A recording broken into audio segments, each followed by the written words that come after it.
இயேசுநாதா வாரும் இயேசுநாதா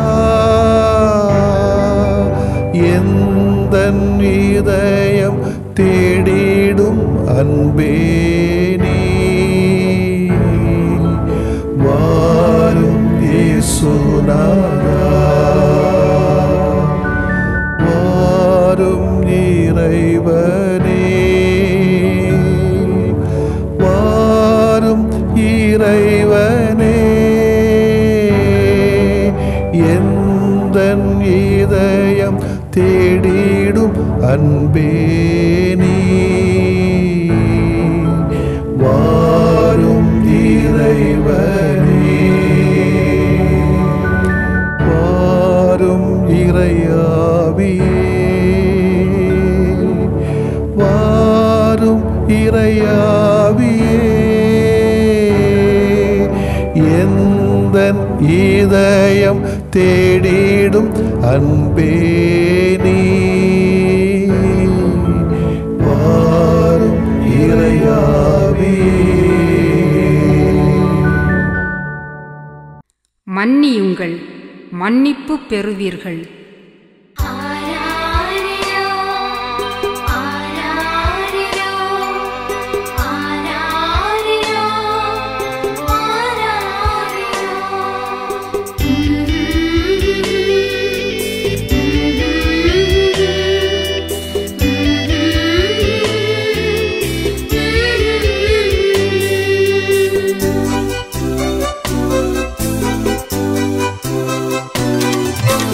தாயன்பின் தெய்வமே தவறிழைத்தோமே தயவாக மன்னியும் திருந்தி வாழவே.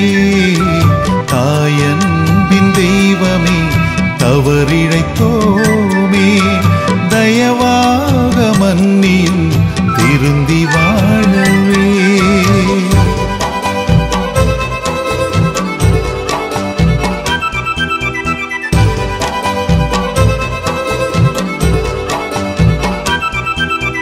பெற்றோர் பெரியோர் மதிக்க மறுத்தோ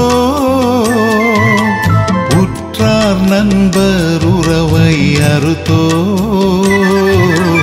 தாயன்பின் தெய்வமே தவறிழைத்தோமே தயவாக மன்னியும் திருந்தி வாழவே.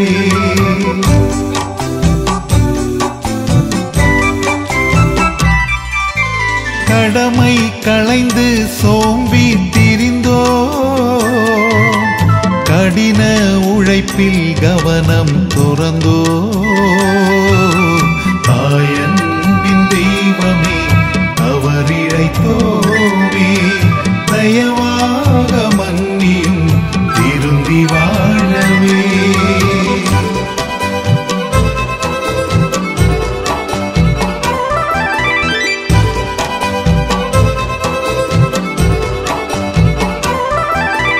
பொழுது போக்கி காலம் இழந்தோ பொய்கள் சொல்லி பொருளை சேர்த்தோ. தாயன்பின் தெய்வமே தவறிழைத்தோமே தயவாக மன்னியும் திருந்தி வாழவே.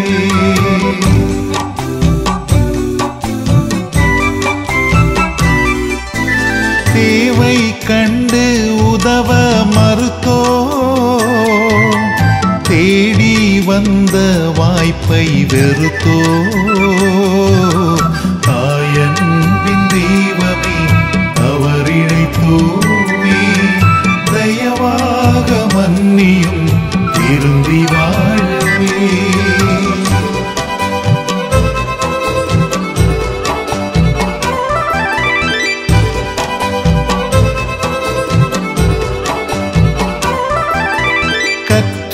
கல்வி கருத்தை தொலைத்தோ பெற்ற வாழ்வை போற்ற மறந்தோ. தாயன்பின் தெய்வமே தவறிழைத்தோமே தயவாக மன்னியும் திருந்தி வாழவே.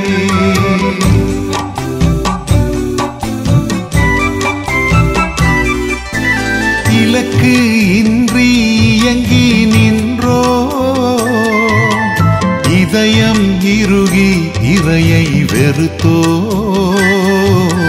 தாயன்பின் தெய்வமே தவறிழைத்தோமே தயவாக மன்னியும் திருந்தி வாழவே தாயன்பின் தெய்வமே தவறிழைத்தோமே தயவாக மன்னியும் திருந்தி வாழவே.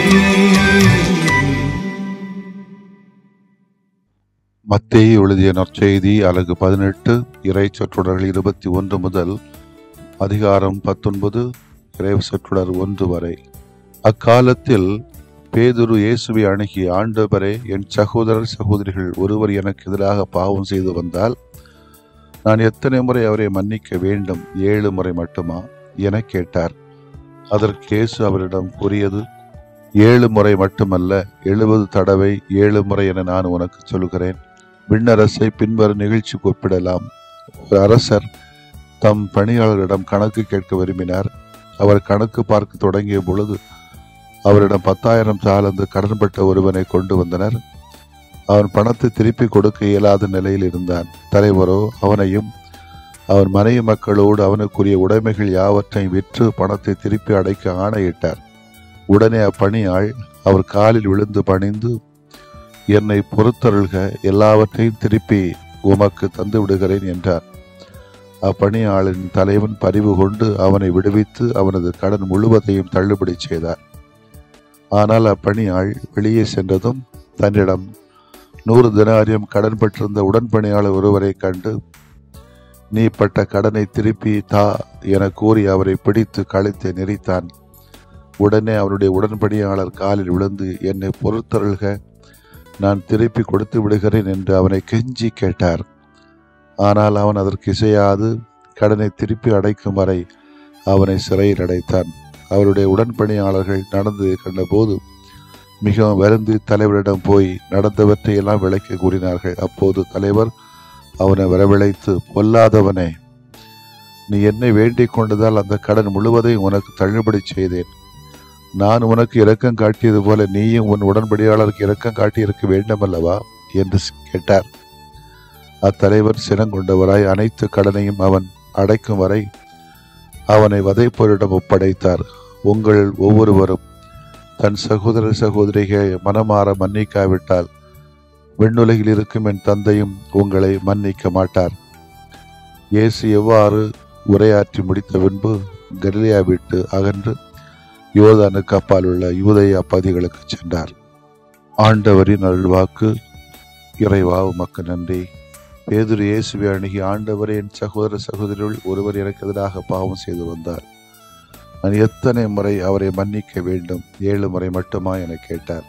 அதற்கு இயேசு அவரிடம், 7 முறை மட்டுமல்ல, 70 தடவை 7 முறை என நான் உங்களுக்கு சொல்கிறேன். அன்பார்ந்த இணையதள அன்பர்களே, பண்பர்களே, நண்பர்களே, எப்படி புரிஞ்சுகிறது? வேணுமென்றும் வேண்டாம் என்றும் தெரிந்தும் தெரியாமலும் தவறுகளை செய்து கொண்டே இருக்கிறார். இவங்களை எப்படி மன்னிக்கிறது? எவ்வளவு தூரம் மன்னிக்கிறது? எவ்வளோ நாள் மன்னிக்கிறது? எத்தனை தடவை மன்னிக்கிறது? மனுஷ முறையில் என்னால் அப்படி ஒன்று மன்னிக்க முடியாது. ஒருவேளை அப்படி மன்னிக்க ஆரம்பிச்சிட்டேன்னா நான் கடவுளுக்கு அடுத்த நிலையில் தான் வர முடியும், புனித நிலைக்கு. ஆனால் இயேசு சொல்லுவதெல்லாம் எத்தனை முறை என்பதை விட நிபந்தனை இல்லாமல் ஒருவரை ஏற்றுக்கொள் என்று பாசிட்டிவாக கொஞ்சம் எடுத்துக்கிட்டோம்னா இந்த நெகட்டிவிட்டி கொஞ்சம் குறையும் அப்படின்னு நான் நினைக்கிறேன். தவறு செய்யும் போதெல்லாம் நாம் மன்னித்து தான் ஆக வேண்டியிருக்கிறது. நமக்கு எதிராக குற்றம் செய்தவரை மன்னிப்பது எவ்வளவு எளிதான செயல் அல்ல. ஆனால் நமக்கு எதிராக செயல்படுவோரை நாம் மன்னிப்பது பொறுத்தே கடவுள் நமக்கு மன்னிப்பு தருவார் என்று இயேசு கற்றுத்தந்த இறைவேண்டலில் கூறப்படுகிறது. இருப்பின் எத்தனை முறை பிறரை மன்னிக்க வேண்டும் என்னும் கேள்வியை பேதுரு எழுப்புகிறார். மன்னிப்புக்கு எல்லையே இல்லையா? 7 முறை மன்னித்தால் போதுமா? இவ்வாறு பேதுரு கேட்ட கேள்வியில் அடங்கியுள்ள பொருளை பார்த்தால் நமக்கு எதிராக குற்றம் செய்தவர்களை 3 முறை மன்னிக்க வேண்டும் என்பது யூத அறிஞர்கள் தந்த வழிமுறை. அப்பின்னணியிலே 7 முறை மன்னித்தால் போதுமா என பேதுரு கேட்டது அவருடைய தாராள உள்ளத்தை காட்டுகிறது. மன்னிப்பின் தேவையினையும் சிறப்பினையும் உணர்த்த இயேசு பேதுருக்கு ஒரு கதை சொல்லி விளக்க வைக்கிறார். பெரும் தொகையை ஒரு அரசரிடமிருந்து கடனாக பெற்ற பணியாளர் தன் கடனை செலுத்த இயலாதிருந்த போது அவருக்கு கடன் கொடுத்த அரசர் அதை தாராளமாக மனம் கொண்டு மன்னித்து விடுகிறார். ஆனால் இவ்வாறு மன்னிக்கப்பட்ட அந்த மனிதர் வேறொருவருக்கு ஒரு சிறு தொகையை கடனாக கொடுத்திருந்தார். அந்த சிறிய கடனை திருப்பி கொடுக்க இயலாத மனிதரை ஏற்கனவே பெரும் கடன் தீர்க்கப்பட்ட மனிதர் மன்னிக்க முன் வரவில்லையே. இதை கேள்விப்பட்ட அரசர் கோபம் அடைகிறார். மன்னிக்க மறுத்த பணியாளருக்கு தாமும் மன்னிப்பு வழங்கப் போவதில்லை என்று கூறிவிடுகிறார். இக்கதை வழியாக இயேசு உணர்த்துகின்ற செய்திதான் என்ன? முதலில் கடவுள் நம் பாவம் என்னும் கடனை தாராள உள்ளத்தோடு மன்னித்திருக்கிறார்.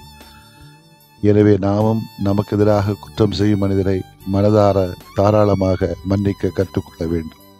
இவ்வாறு மன்னிப்பதற்கு நாம் எந்தவித எல்லை கோடுகளையும் நிபந்தனைகளையும் வரையறைகளையும் நெறிமுறைகளையும் இடலாகாது.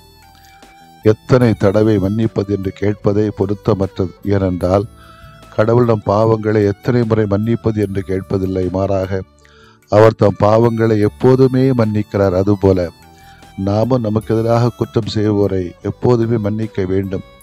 Starts from home. ஆக்சுவலி பெற்றோர்கள் பிள்ளைகளை, பிள்ளைகள் பெற்றோர்களை, கணவன் மனைவியை, மனைவி கணவனை, மாமனார் மருமகனை அல்லது மருமகளை மாமியார், தலைவர்கள் பணியாளர்களை அல்லது மக்களை, மக்கள் தலைவர்களை, பக்கத்து வீட்டுக்காரர்களை, பக்கத்து ஜாதிக்காரர்களை, பக்கத்து சமயக்காரர்களை, சகோதர சபையை சார்ந்தவர்களை, இவர்களை எல்லாம் நம் மன்னிக்காவிடில் இந்த உலகத்தில் நாம் ஜீவிக்க முடியாது. எத்தனை தடவை மன்னித்தேன் என்று கணக்கு போடுவதே சரியல்ல என்பது இயேசுவின் போதனை. இயேசு மன்னிப்பின் தேவை பற்றி கூறிய கதையிலே வருகின்ற இரு கடன் தொகைகளையும் நாம் ஒப்பிட்டு பார்ப்பது நல்லது. அரசரிடமிருந்து பணியாளர் பெற்ற கடன் மிக மிக பெரிது. இக்கால வழக்கில் கூறுவதாக இருந்தால் அது கோடிக்கணக்கான ரூபாய் கடன் எனலாம். இரண்டாவது, மனிதர் செலுத்த வேண்டிய கடன் தொகை 100 நாள் வேலை கூலிக்கு சமம். எனவே பிறர் நமக்கு எதிராக செய்கின்ற சிறிய குற்றத்தை நாம் மன்னிக்காவிட்டில் நாம் கடவுளுக்கு எதிராக செய்கின்ற பெரிய குற்றத்தை கடவுளும் மன்னிக்க மாட்டார் என்பதும் பொருள். ஒரு சில தடவை வழங்கப்படுகின்ற மன்னிப்பு அல்ல, மாறாக கடவுள் பாவங்களை ஏற்கனவே மன்னித்து விட்டதால் நாமும் பிறருடைய குற்றங்களை ஒரு சில முறை மட்டுமன்றி எப்பொழுதுமே மன்னிக்க வேண்டியிருக்கிறோம். கடவுள் நம் மீது பரிவு கொண்டது போல நாமும் பிறர் மீது பரிவு கொண்டு அவர்களை மனதார மன்னிக்க அழைக்கப்படுகிறோம். கொஞ்சம் கஷ்டம்தான், இருந்தாலும் முயற்சி எடுத்து பார்ப்போம். ஆனால் மன்னித்தால் தெரியும் மானிட மகிழ்ச்சியின் அழகு. இது அனுபவித்தால் தான் தெரியும். சொன்னாலோ வாசித்தாலோ புரியாது. கடினமான செயல், ஆனால் அதில் வருகின்ற இன்பம் இருக்கிறதே அலாதியானது. இன்றைக்கு திருச்சபையானது மேக்சிமிலியன் மரிய கோல்பே என்பவரை நினைவு கொண்டு வருகிறது. இவரிடமிருந்து கற்றுக்கொள்ளக்கூடிய பாடம் ஒரே ஒரு செய்தியை மட்டும் குறித்து கொள்ள வேண்டும் என்று நண்பர்களுக்காக உயிரை தருதல். யோவான் நற்செய்தியிலே ஆண்டவர் இயேசு கூறுவார், தம் நண்பர்களுக்காக உயிரை கொடுப்பதை விட சிறந்த அன்பு யாரிடமும் இல்லை. இதைத்தான் இயேசுவின் இந்த வார்த்தைகளுக்கு செயல் வடிவம் கொடுத்தவர் கோல்பே என்று சொன்னால் பொருந்தும். அவர் தன்னோடு இருந்த ஒரு சிறை கைதிக்காக உயிரை தர துணிந்தார். அது யார் எவருன்னு தெரியாது.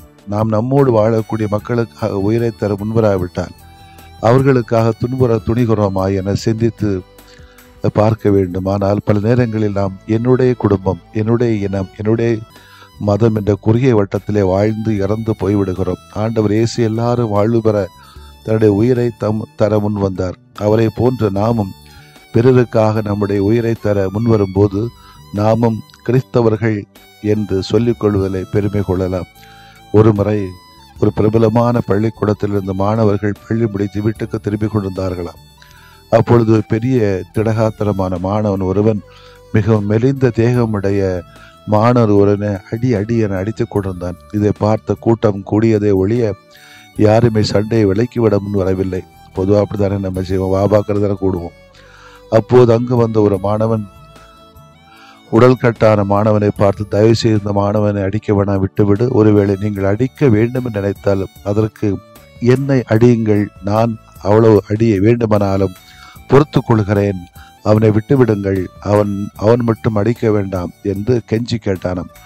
இதை பார்த்து சுற்றி நின்ற இவர்கள் வேடிக்கை பார்த்து கூட்டம் மிரண்டு போய் நின்றது. கூட்டத்தோடு அந்த திடகாத்திரமான மாணவன் மிரண்டு போய் நின்றான். பின்னர் அந்த திடகாத்திரமான மாணவன் மெலிந்து தேகம் கொண்ட மாணவனை விட்டுவிட்டு புதிதாக வந்த மாணவனை அடி அடி என அடித்து தன்னுடைய கோபம் அனைத்தையும் தீர்த்து கொண்டான். எல்லா அடிகளையும் பெற்றுக்கொண்ட அந்த மாணவன் உடல் முழுவதும் காயங்களோடு நடக்க முடியாமல் தன்னுடைய வீட்டிற்கு சென்றானாம்.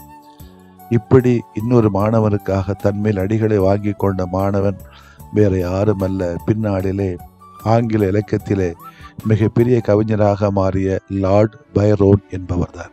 அவர் பிறர் மீது அக்கறை கொண்டு வாழ்ந்ததனால்தான் என்னமோ இறைவன் அவருக்கு கவிதையில் புலமை தந்திருக்கிறார். நாமும் நம்மோடு வாழுகிற சக மனிதர்களுக்காக துன்பங்களை ஏற்றுக்கொள்கிற பொழுது கோல்பையைப் போல இறைவனால் நாமும் ஆசீர்வதிக்கப்படுவோம் என்பது உறுதி. நாமும் கடவுளால் மன்னிக்கப்படுவோம் என்பதும் உறுதி. ஆகவே இந்த விழாவை கொண்டாடுகிற இவரை போல முடிந்த வரைக்கும் பிறருக்காக தன்னுடைய உயிரை தர முன்வருவோம், மன்னிப்போம். ஆமேன். மன்றாடுவோமாக. இறைவா, பிறர் குற்றங்களை நாங்கள் எப்பொழுது மன்னிக்க எங்களுக்கு ஆற்றலை தாரும், சக்தியில் தாரும். ஆமேன். உன் பாவங்கள் மன்னிக்கப்பட்டன.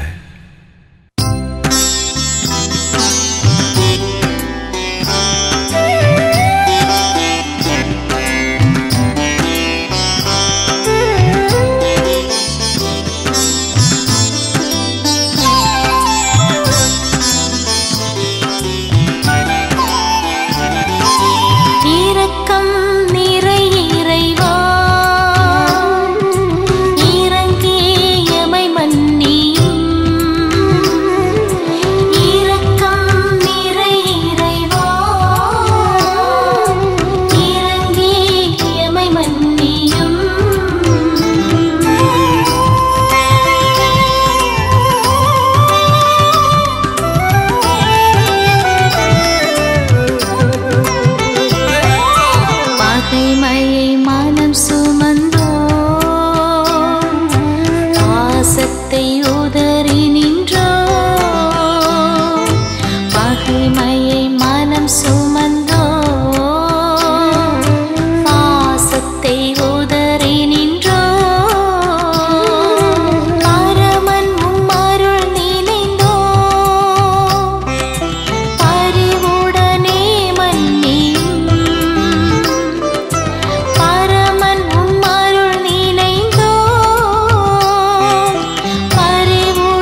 இயற்கையை தினம் அழித்தோம், ஈகம் தன்னை காயச் செய்தோம். இயற்கையை தினம் அழித்தோம், ஈகம் தன்னை காயச் செய்தோம். இனியவும் கொடை நினைந்தோம், இறையன்பால் மன்னியும். இனியவும் கொடை நினைந்தோம், இறையன்பால் மன்னியும். இரக்கம் நிறை இறைவா, இறங்கி எமை மன்னியும். இரக்கம் நிறை இறைவா, இறங்கி எமை மன்னியும்.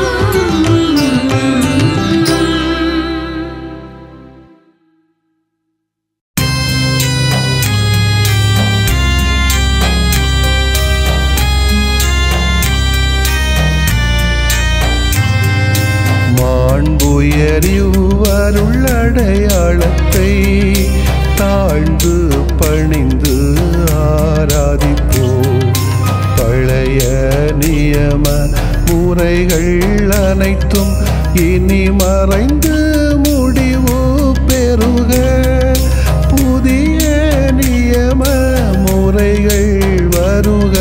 புலன்களாலே மனிதன் இதனை அறிய இயலா.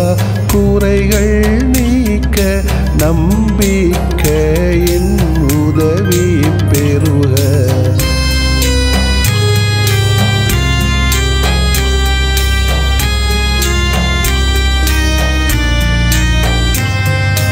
தந்தை அவர்க்கும் மகன் அவர்க்கும் புகழ்ச்சியோடு வெற்றியாக்கும்.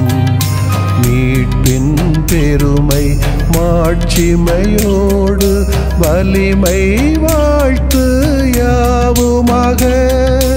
இருவரிடமாய் வருகின்றவராம் தூய ஆவியானவர்க்கும் அளவில்லாத சமப்புகழ்ச்சி என்றுமே உண்டாகுக. ஆமென். வானின்று அவர்களுக்கு அப்பமளித்தீரே, இனிமையெல்லாம் தன்னகத்தில் கொண்ட அப்பம் இதுவே. மன்றாடுவோமாக. இறைவா, இந்த வியப்புக்குரிய அருளடையாளத்திலே உம்முடைய பாடுகளின் நினைவை எங்களுக்கு விட்டு சென்றீ. உமது திருவுடல் திரு ரத்தமாகியவற்றின் தூய மறைபொருளை வணங்கும் நாங்கள் உமது மீட்பின் பயனை இடைவிடாமல் துய்த்து உணர்ந்து மகிழ அருள்வீராக. தந்தையாகிய இறைவனோடு தூய ஆவியாரை ஒன்றிப்பில் இறைவனாய் என்றென்றும் வாழ்ந்து ஆட்சி செய்கின்ற உம்மை மன்றாடுகின்றோ.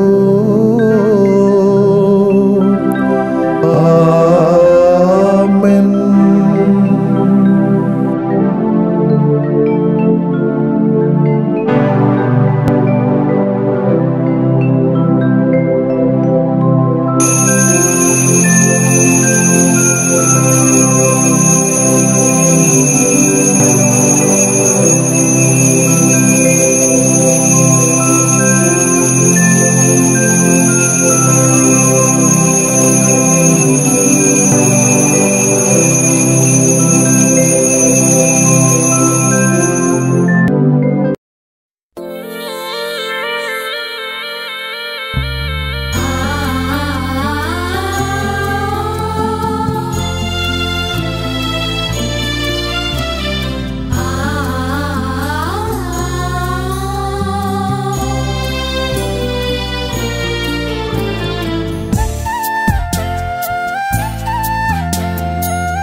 அன்புருவாயமில் வாரும் குழந்தை இயேசுவே, அற்புதங்கள் கோடி புரியும் புனித செல்வமே. அன்புருவாயமில் வாரும் குழந்தை இயேசுவே, அற்புதங்கள் கோடி புரியும் புனித செல்வமே. அபயம் தேடி உமது பாதம் ஓடி வந்தோமே, அருளை உபயமாக வழங்க வேண்டி நின்றோமே. அன்புருவாயமில் வாரும் குழந்தை இயேசுவே,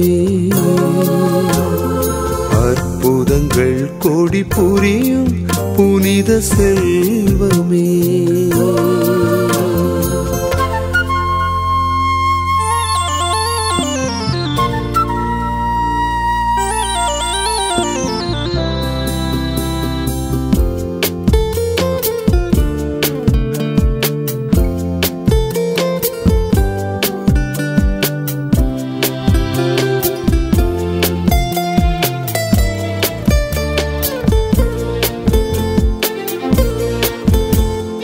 நீங்காத கவலைகள் நிழலாக தொடரவே, நிம்மதியோ புதிதானது, நினைவோடு பயங்களும் நெருப்பாக வருத்தவே.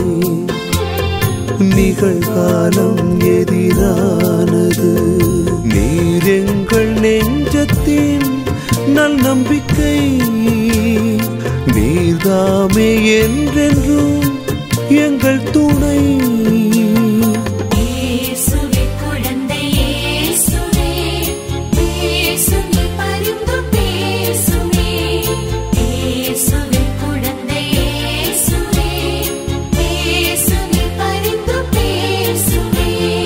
அன்புருவாயமில் வாரும் குழந்தை இயேசுவே, அற்புதங்கள் கோடி புரியும் புனித செல்வமே.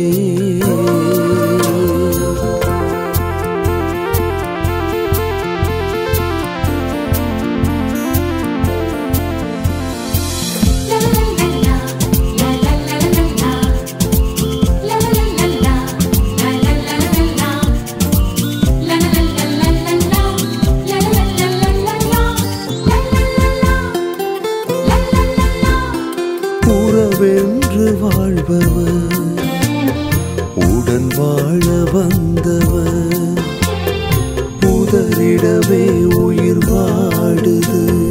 உண்மையா பொய்மையா உளமறியா தவிப்பிலே, உலகமே வியப்பானது.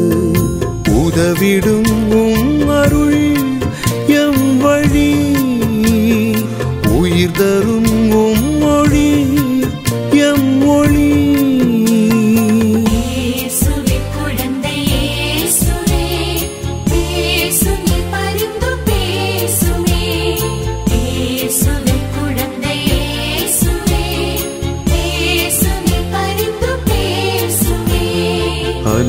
அன்புருவாயமில் வாரும் குழந்தை இயேசுவே, அற்புதங்கள் கோடி புரியும் புனித செல்வமே. அன்புருவாயமில் வாரும் குழந்தை இயேசுவே,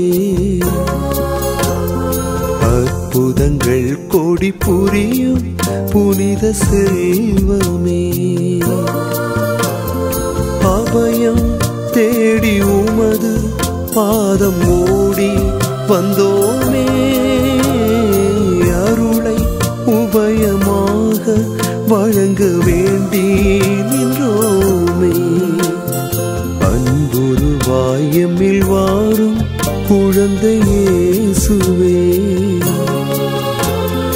அற்புதங்கள் கோடி புரியும் புனித செல்வமே.